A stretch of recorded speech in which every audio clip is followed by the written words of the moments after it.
Hi, everyone. Welcome to an MACP podcast. My name is Matthew Lowe. I am the Knowledge Translation Officer, or as I'm trying to change it, to the Knowledge Mobilization and Transformation Officer. It sounds a little bit long-winded, but basically part of the direction of I think that the MACP are taking is towards how knowledge mobilizes between different communities. And what we're trying to do is to look and see how knowledge is transformed between communities of practice.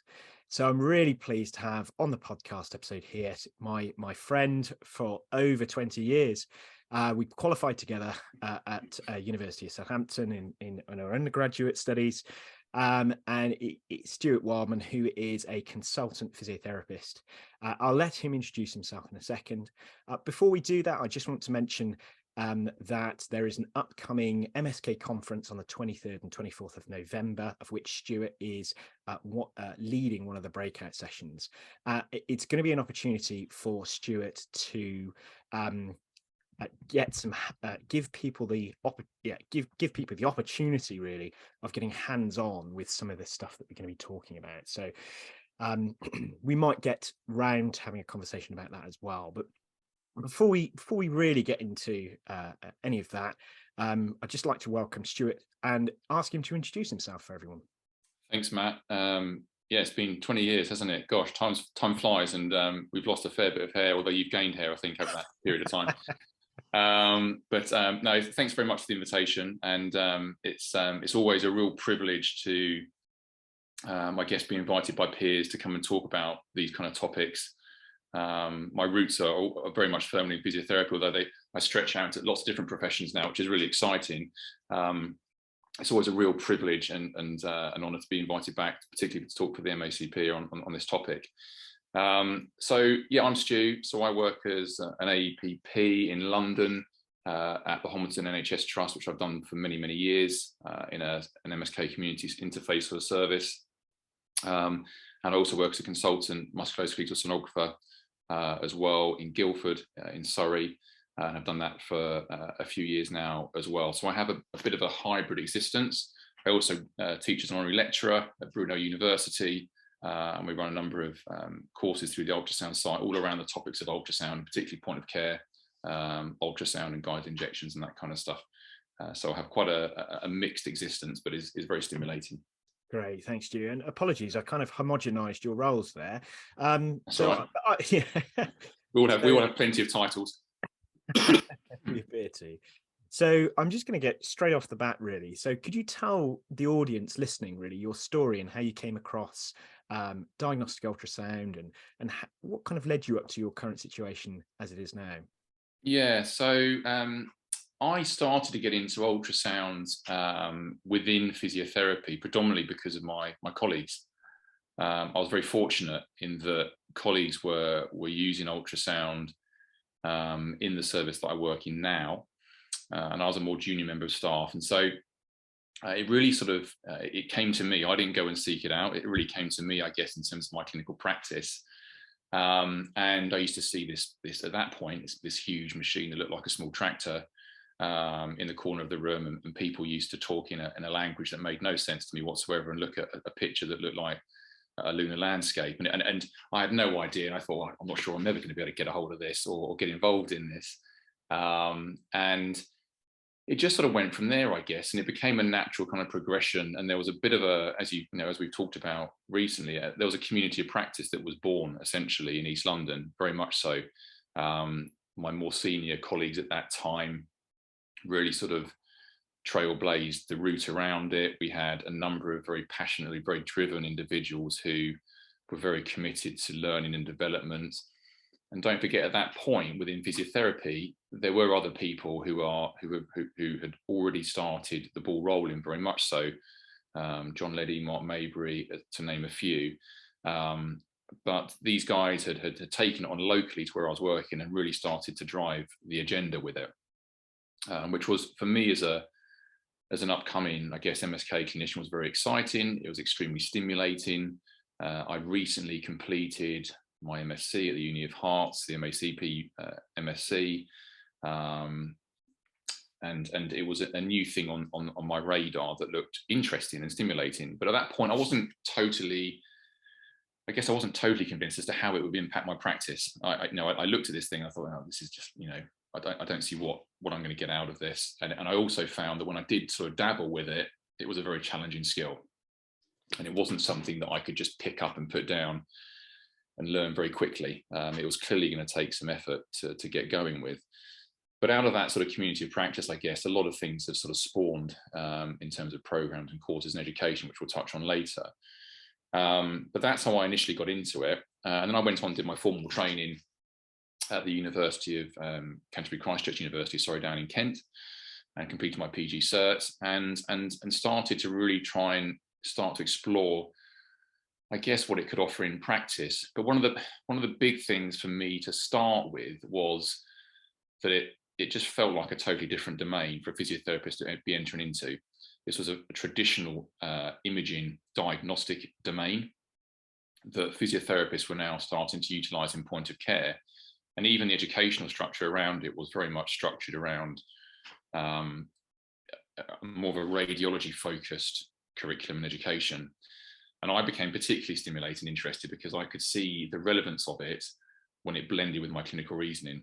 And it became a really interesting thing to see how I could integrate it into practice appropriately at that point and make it relevant to clinical practice. And I felt that there was a bit of a disconnect there in terms of what was being offered from an educational perspective, what was on social media, which was in its infancy at that point. I think actually you probably invited me to social media at that point. You said, come on, Stu, get your act together, you need to get on Twitter. And it went from there. And then the ultrasound website just sort of started up at one lunchtime, essentially, because I felt that there was a need for somebody to challenge the traditional imaging sort of use of this modality. It was dynamic. It could be used in a number of different ways. It wasn't a static image like MR or X-ray. It could be brought into clinic. It could be used to correlate with the patient's pain in terms of palpation, in terms of dynamic evaluation. But there was nothing out there to show its use in that way. And so a lot of my initial sort of driver enthusiasm was around trying to make this more relevant to point of care use, which wasn't termed at that point, but to clinical use, essentially. So it went from there, really, and started putting out case studies on social media, and my enthusiasm built. People engaged with it, which I didn't expect, and people had a real interest in it. And it's kind of snowballed, I guess, from there, really. I get the sense, though, it's not intuitive, as you say. It is very challenging to pick up everything from, I guess, the kind of background science around it, the physics, to recognizing structures and the artifacts. And you mentioned something around the traditional use. So can you describe what you mean by the traditional use of ultrasound and what you are moving towards, something different? Yeah, I mean, I guess ultrasound, at the crux of it, the ultrasound is an imaging modality. Yeah, an X-ray is an imaging modality, MRI is an imaging modality, but X-ray and MRI are delivered separate to that clinical context. Yeah, and ultrasound often is as well. And traditionally, still the largest number of ultrasound investigations that take place in the UK are still delivered in diagnostic radiology centres. They're not delivered in point of care environments. But ultrasound technology is such that it's the technology is rapidly advanced. The resolution of it is equivalent to MR for a lot of superficial structures, tendons, joint recesses, all these different things. But it's mobile, so it can come into these other domains. And so by that I mean, so that's what I mean, I think, by it being traditionally an imaging modality. But you also touched on some really good points there, Matt, about it's a difficult skill. You've got to have the knowledge, the hard taught knowledge of physics, which for a lot of people it's not the easiest and at times not the most exciting content to get your teeth into. But probably the biggest thing is it really stretches your anatomical blueprint that's in your head. So I think when I came into ultrasound, I was very, I felt like I was a pretty confident clinician. But I think within physiotherapy, we tend to see similar clinical presentations. We tend to have boxes for regions that we are familiar with the anatomy and the clinical presentations. When you start to use ultrasound, you've got to understand all of the anatomy because of the relevance of it adjacent to each other, etc., etc. And it just starts to really open your mind as to the other clinical manifestations that can occur in certain regions as well as a result of that. How did you get this off the ground? I mean, if it wasn't for that community of practice that you were situated with, I can't imagine being next to an ultrasound machine, having training, obviously, but then being able to develop the skills in such a way as you have without having that, group of people around you. Yeah, no, it's extremely difficult, and it's still something that is a huge barrier to the majority of people. I was extremely fortunate to land in a location with the individuals that were there at that time, that we were all similarly driven and like-minded, and the agenda kind of pushed forwards. But also I had the opportunity then to, I'd have a machine one afternoon in clinic. I had the very easy opportunity to pop across the corridor and discuss with somebody, come and have a look at this, or come and have a look at that. We pick up foreign bodies and stuff in people that was part of their clinical presentation that I would never have even possibly have considered. And I sort of think, what's this? And then we'd all be looking in books, and it became a 24/7 thing. It still pretty much is now, of learning and stretching your knowledge.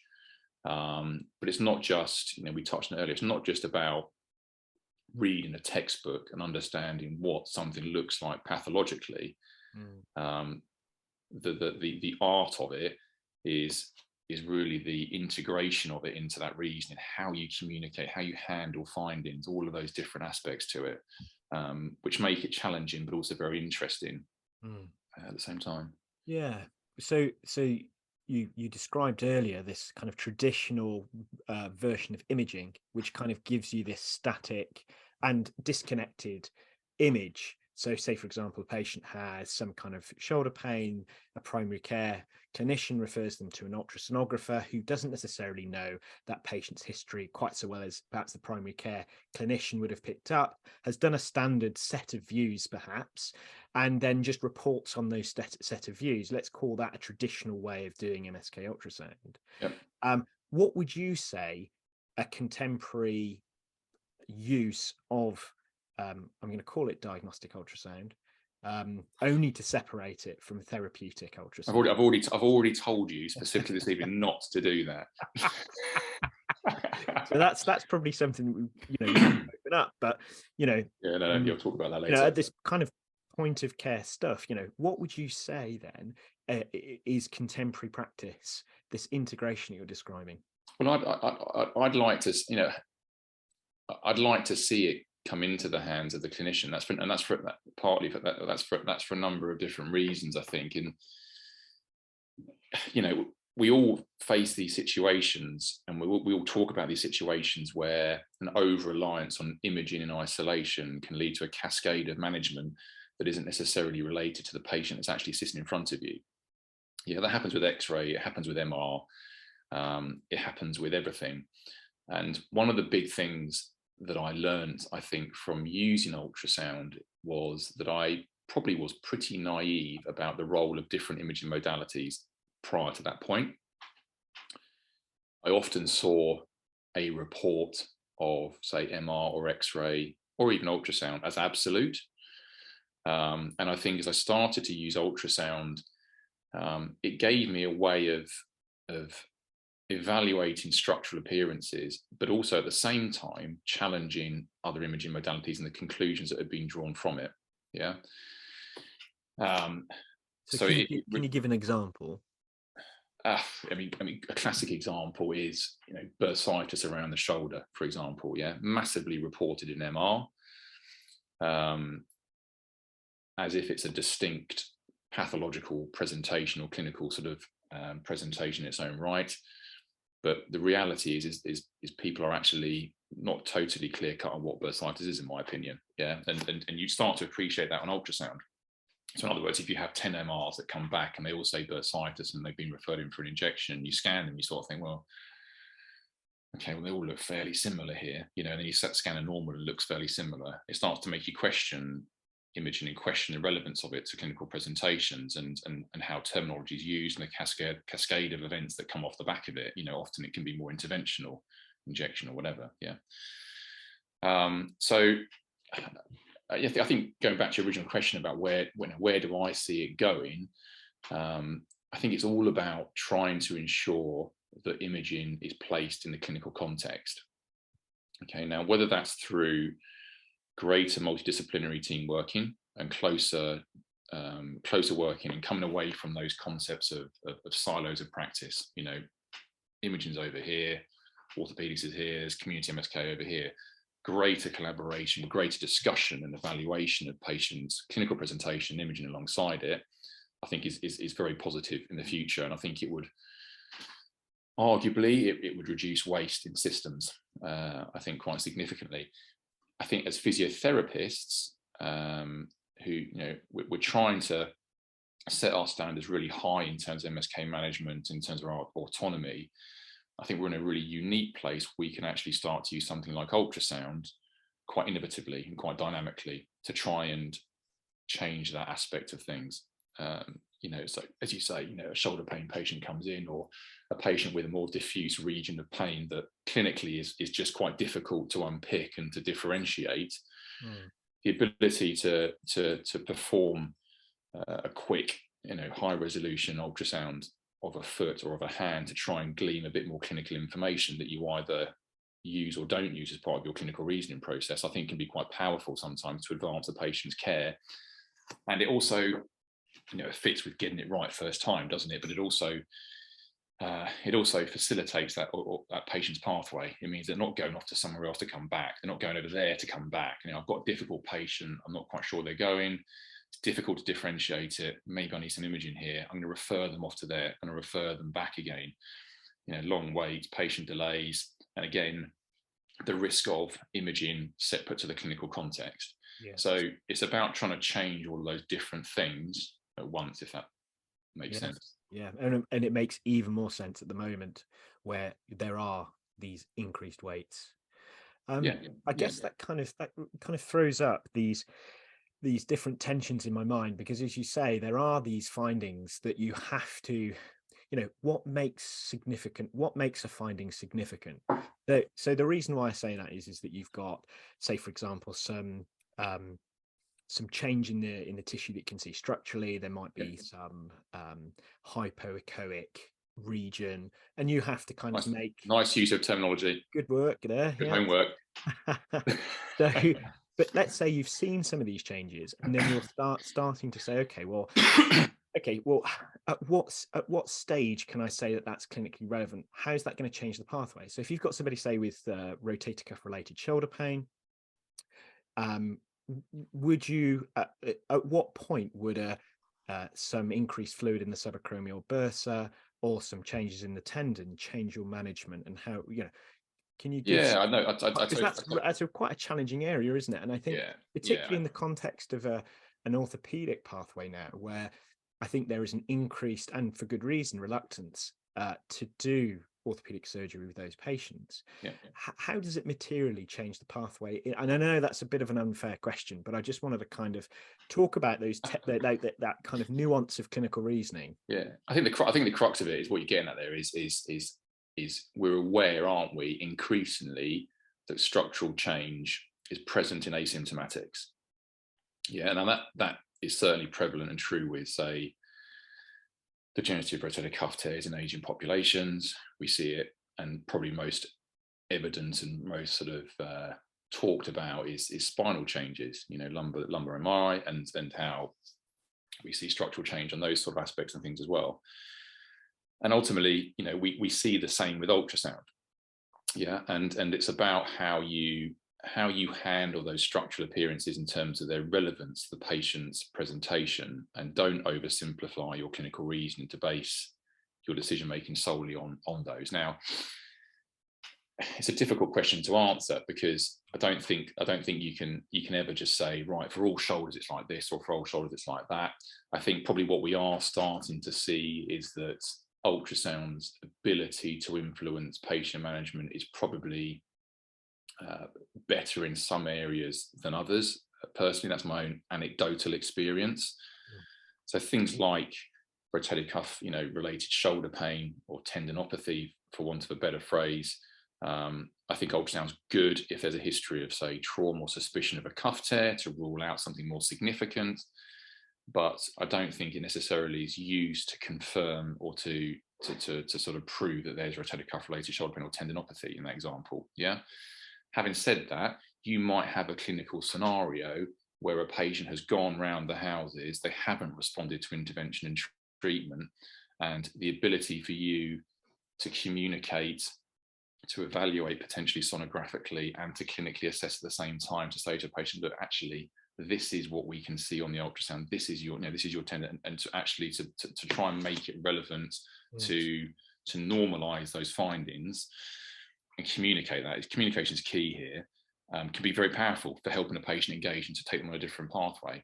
So it's always patient specific, isn't it? It's always difficult to make a really sort of broad statement about it, I think. But I think a lot of it comes down to communication, but also acknowledgement that, not every time you put an ultrasound on probe on somebody does it dramatically change their management, take them in a different direction. But at the same time, that doesn't mean that it's necessarily an unhelpful modality for us to have at our hands to advance practice. That's my opinion. Absolutely. Well, I kind of get this sense as well that it really tightens up your differential diagnosis.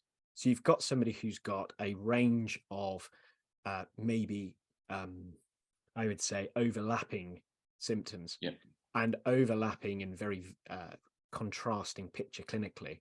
And so what you have access to is the opportunity to shed further light on the differential diagnosis and potentially tighten it up, which could change management. It may not, but it certainly could, far more than perhaps a situation that I might encounter.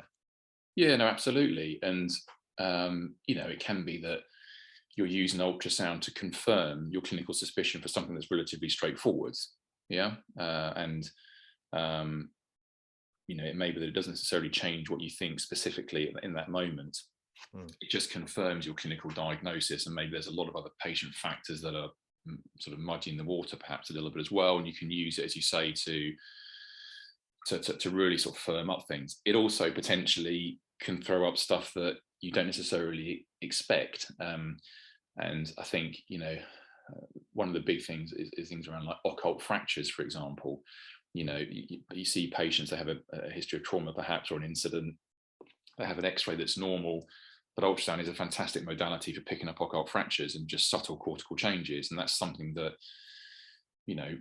completely changes somebody's management, in terms of their expectations, but also, medical legally, you're dealing with a bony injury as opposed to something else that perhaps you think on from your clinical examination. I think one of the other key things I probably learned was, our clinical tests are pretty good, but also they don't tell us everything. They don't show us everything. And so, have you ever picked up anything really left field? And potentially worrying. I mean, and what do you do about that? Yeah, so clearly my skill set now, because I'm working in radiology setting, has become more broader. Doesn't that make sense? Does it make sense on a Friday night probably at this time, but doesn't normally.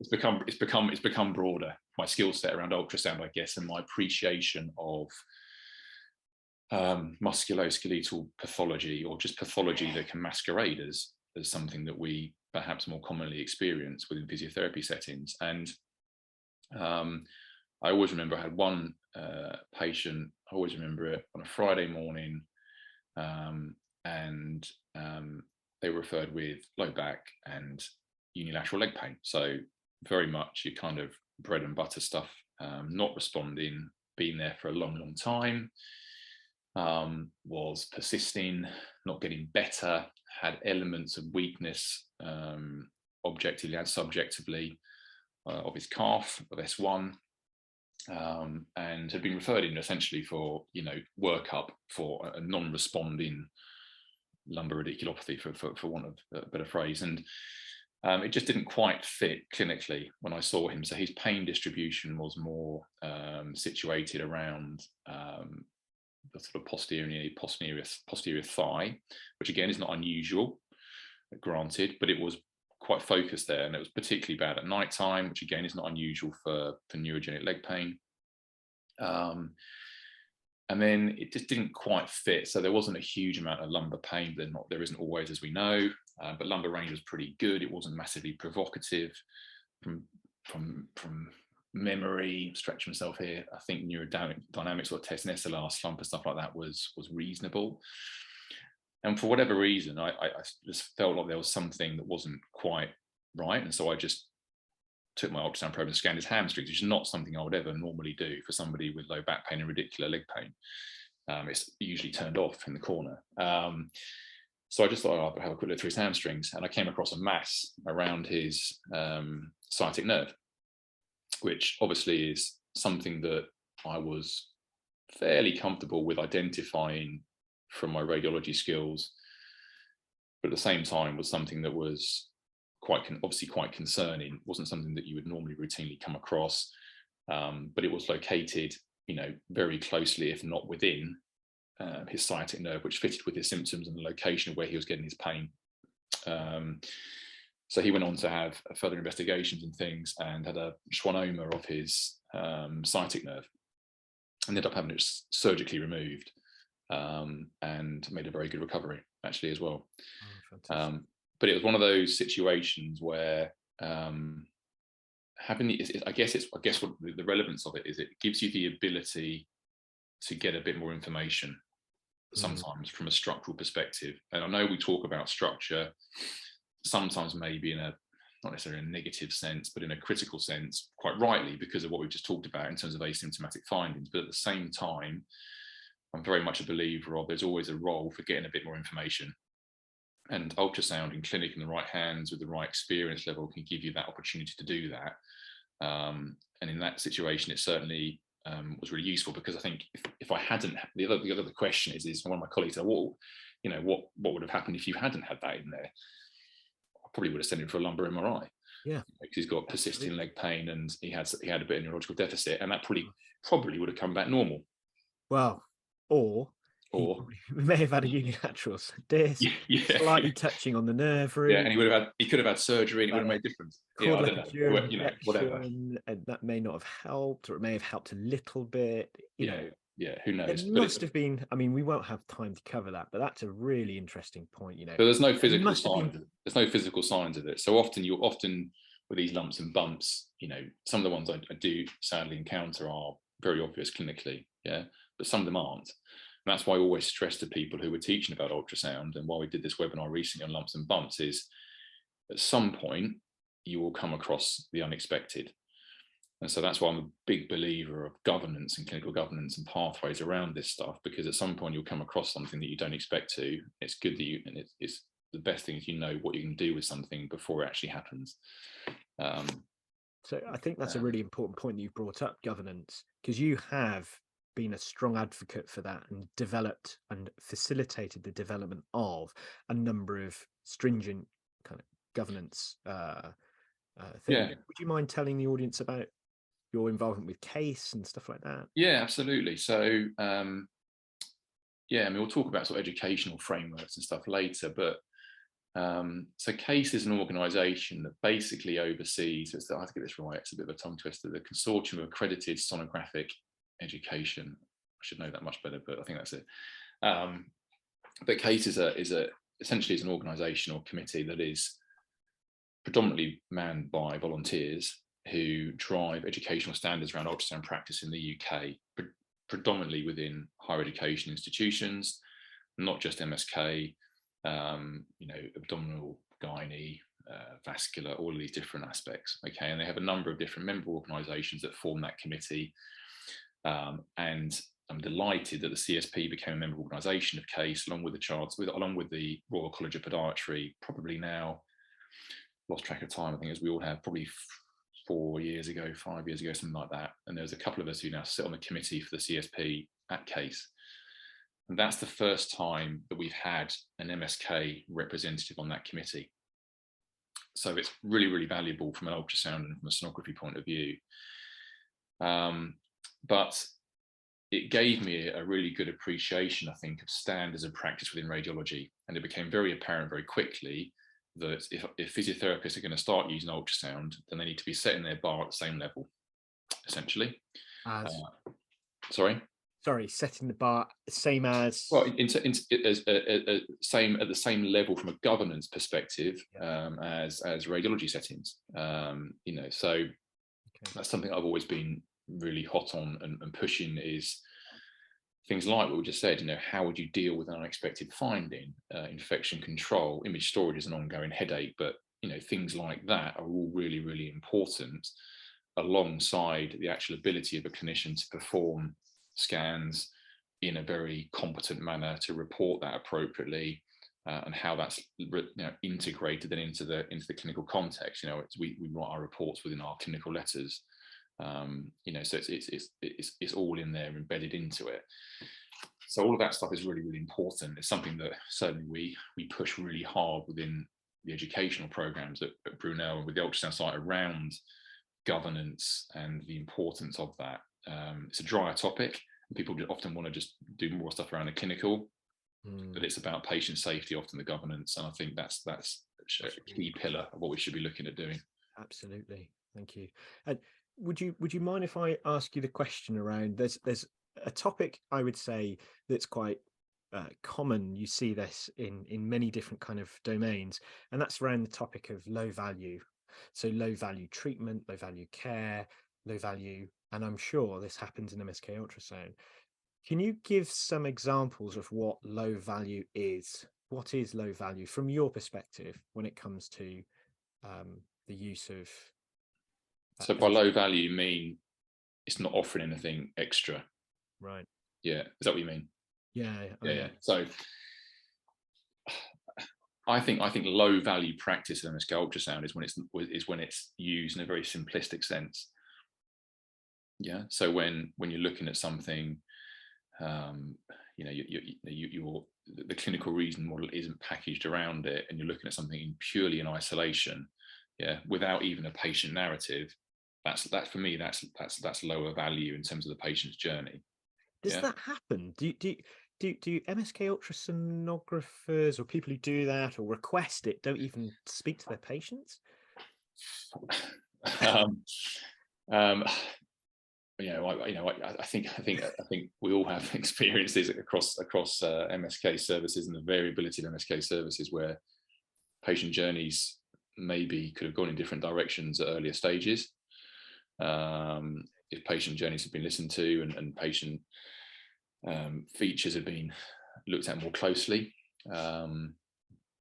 But again, I think that's probably a broader issue, isn't it, around how MSK care can be advanced. And right, it's exciting to see those sort of best MSK stuff coming out that's hopefully trying to do that. But I think it links back to what we said earlier, actually, probably about trying to reduce this kind of silo working, multidisciplinary working. One of the huge positives, again, of my experience of using ultrasound and exploring this topic is I've grown to understand and to communicate and meet so many other different professionals who are MSK stakeholders, whether that be, I've taught radiologists, orthopedic surgeons, rheumatologists, sonographers, radiographers, podiatrists. All of these people have the ability to say the same type of patient.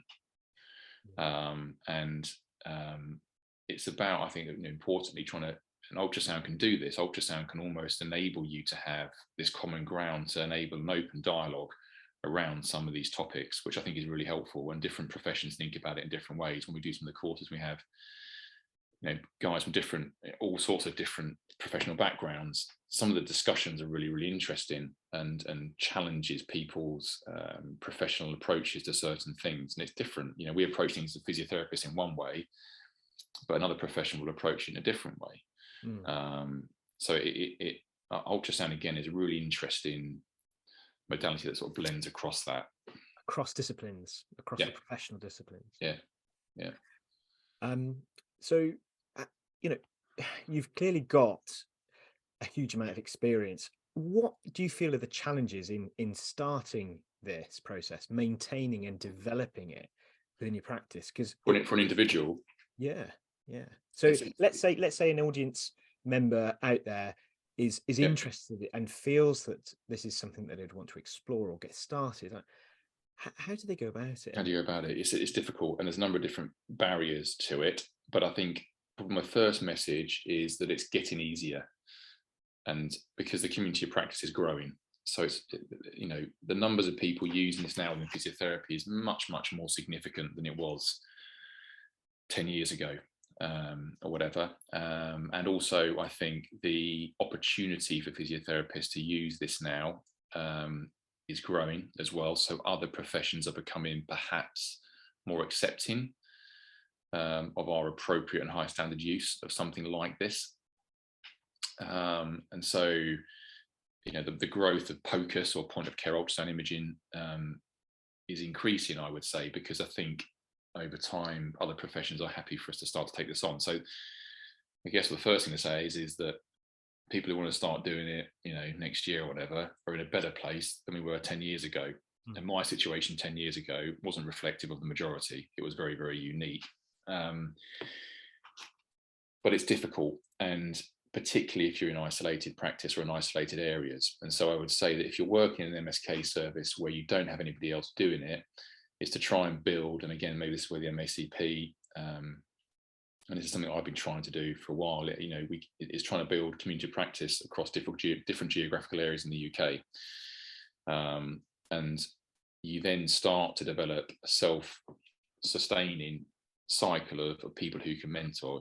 Obviously you need the right individuals who are enthusiastic educators and that kind of stuff, but it gives people the ability to seek support, to have support, and mentorship is a real barrier. It's something that we've always found really difficult not to crack, but it's becoming easier, I think, as more people are trained and more people are accessing things. You've then got the challenge, haven't you, of a bit of kit as well. Yeah, so we're not talking about a notepad for £1 here that sits on a desk. We're talking about something that's depends what you want to get, but but it can be quite expensive bit of kit. And so this is where I think now there needs to be a greater movement about saying, okay, how is this actually impacting clinical practice, and how is it impacting patient pathways? And it has the potential to deliver I think, although the machines are quite expensive, it has the potential to deliver quite significant cost savings in terms of reducing referrals to secondary care, reducing duplication of investigations, potentially as well, and to help, patient pathways. It reduces the need for MR imaging. Those patients are more difficult. As we touched on earlier, there's a lot of savings that can come from point of care imaging, but we now need a group of people to take that on, I think, and to try and progress this within the profession of physiotherapy, and to show the worth that it hopefully can deliver an advanced practice. I think it's about coming away from individual sort of case study scenarios and saying, okay, what's the bigger picture in here, and how does it impact things? I'm going off topic again, aren't I? But in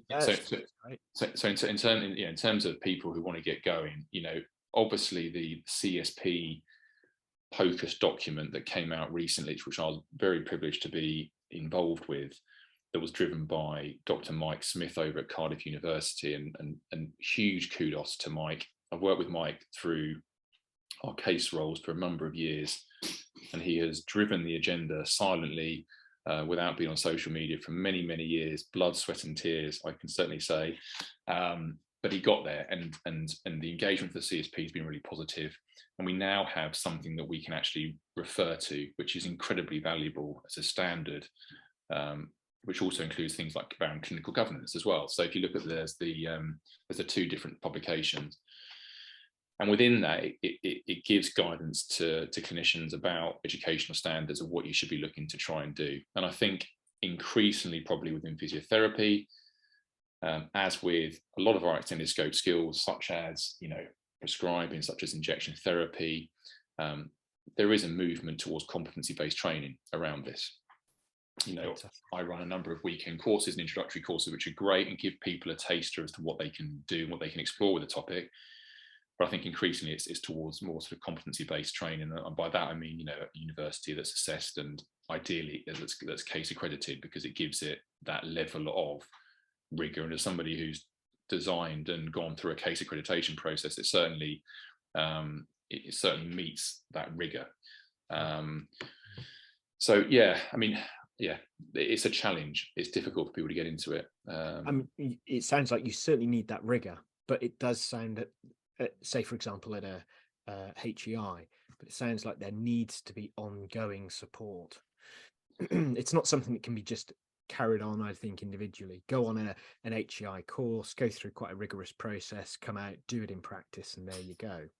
Yeah, I mean, I think with all of these sorts of courses, the reality is that whenever you do any of these courses, you come out with a very basic level of competence, don't you? I mean, certainly, you know, when you do say like an injection therapy course and you come out, you've done 10 supervised injections, you're not all singing and all dancing. You know how to put a needle into a certain place and tell you what dosage it is, but the softer skills about communicating and handling a patient's desire for an injection when they really don't need it and communicating that appropriately and assertively is a different skill. And it's the same with ultrasound. You know, we're delivering a core competency level that enables somebody to practice safely, I think, but there's an ongoing CPD need. And you know, that's why, you know, the the CSP document refers to ongoing CPD around ultrasound as being something that's important. You know, you need to constantly be reflecting on your skills, getting feedback on what you're doing. And again, without going into governance, again, things like audit are really important. You know, having a way of auditing your practice and your standards of what you're doing is also very important, I think. Well, absolutely. And I'm surprised you haven't talked about ultrasound guided injections, because I would have thought that would have been a topic. But Yeah, I mean, that's something that we do. You almost take it for granted now. Really, it's just. Yeah, I mean, I do. Obviously, I do a lot of guided injections every week. I wouldn't say my personally, I wouldn't say my big buzz and enjoyment is out of guided injections. It's more out of what we talked about previously. That's where I get a buzz and enjoyment. Yeah, and I get a sense that you there are cases where people come in, maybe patients have been set up for this with the expectation of having a guided injection, and actually you've had to have a difficult conversation, perhaps with them. How Very often, without actually, yeah, I was going to say, I mean, obviously we can't go into details, but you know, how do you navigate that? I mean, obviously you've got quite a lot of experience. How do you go around kind of resetting that situation for the patient? So let's say you yeah. can recall a particular case. We don't have to go into any detail, but I mean, how do you massage that situation to basically effectively say I mean, do you say to them, there's a greater risk if I do this injection than not? I mean, what kind of explanations do you give? Yeah, I mean, I guess the first thing is I work in two environments, which I work in one environment which is physiotherapy, where these situations occur, but there's probably less of an intense pressure around delivering it, and I probably can easily divert to other treatment techniques that are more sensible. I also work in an environment which is much more intervention heavy, where patients potentially have waited a long time specifically for an intervention or a technique, and they come from a number of different referral routes, and you have 20 minutes to thrash that out and try and ensure that that patient is also on the same page as you are when they leave, which is difficult. I think the first thing is that, you know, a number, I think, of requests for, if we can talk more broadly about injection therapy, a number of requests that come through for injection therapy are on the premise that somebody has persistent symptoms that have not responded to previous treatment. And we know that access to care and access to different treatments is hugely variable, and people's work up to that point is also incredibly variable depending on who they've seen. And we also know that patients with persistent symptoms is due to a number of reasons. And as we've, you know, quite rightly discussed earlier, it's not just all due to structure. You know, we're increasingly aware, aren't we, of the psychological components to patients' presentations and the different behavioural impacts of various bits and pieces. And I think increasingly we're aware of the role of mental health and things in patients' musculoskeletal presentations. And so all of those different things make a difference as to why someone has persistent pain. Now, how you actually handle that situation if somebody comes in, you don't think they need an injection, is really difficult. I think sometimes I often refer to the fact that injection therapy is one part of a selection of possible options for trying to help something. And this then links into shared decision making, informed consent, all of those different aspects. But often, fortunately for me, not that I necessarily sell other treatment techniques necessarily well, is that maybe that discussion hasn't taken place. And you sort of say to patients, well, you can only have X number of these, perhaps into this region in full stop. The effect is often potentially temporary, depending on what the condition is. If it's a degenerative joint condition, it may be that it's going to give you a certain period of relief, and then it's going to maybe change. And so, one of the big things, if you took an example of something like OA knee, is that injection therapy can play a role, and it can be a fantastic option for some patients. But for other patients where maybe there's a lot of other very significant factors that need to be looked at, they need to be emphasised, and that needs to be done in a confident and assertive way, but in a balanced way to try and engage the patient, I think. I can imagine in a very sensitive way as well. So I'm acutely aware of time, and I could speak to you for ages on this, but I was going to kind of carry on. I'm not going out tonight now. I was going to start to gently round this conversation off with where do you see this going in the future? What's your thoughts around that? Yeah, I think there's some positives. I think there's some risks as well. I'm pretty balanced with how I view these things. I think the first big thing is technology is amazing and how it's developing, and I always look at ultrasound machines in a similar way. When you and I were heading off to the local pub on a Friday afternoon to have a lemonade with our Nokia phones at the time. Take your Nokia phone now, think about how it's your smartphone that does pretty much everything more than your computer does. Ultrasound has the potential to do similar, and you can see how it's transitioned from big cart-based machines, the tractor that I talked about earlier on, to then go to laptops, and laptops are amazing. They're on wheels, they can go everywhere, which is great for point of care stuff. And now you've got wireless probes that hook up to a tablet that deliver probably as good an image resolution as a laptop system 10 years ago. So it won't be long until your wireless probe that is incredibly portable and fits into your back pocket. And you can already see this within acute medicine. This is starting to impact care alongside stethoscopes, essentially, and that kind of stuff will dramatically change practice. So it means that it's more accessible, and that at the same time as being exciting for practice can pose a risk because it needs to be used appropriately. You need to have an educational framework alongside it to ensure that its use is safe for patients. So there's that side of it. There's the other side of it that with appropriate use, I think it can really advance what we do within the profession from a musculoskeletal perspective. And that's not to say what we do now isn't good enough. I just think that things change over time, and I think it can potentially enhance what we can offer. And it's not a standalone thing that is a magic dust that you drop over a clinic. It's something that you fit in alongside your other special tests as part of your clinical reason approach, as part of your clinical assessment of somebody. But it gives you a bit more information. So I think there's a lot of exciting things about it, but I think also there's some things that we need to be mindful of as well. Mm-hmm. And what's your thoughts, kind of briefly, around the risk of over medicalization or medicalization and the navigation around that? Yeah, I mean, I think that's it. Again, that's another risk, isn't it? And I guess that's what I'm kind of alluding to when I talk about access to systems.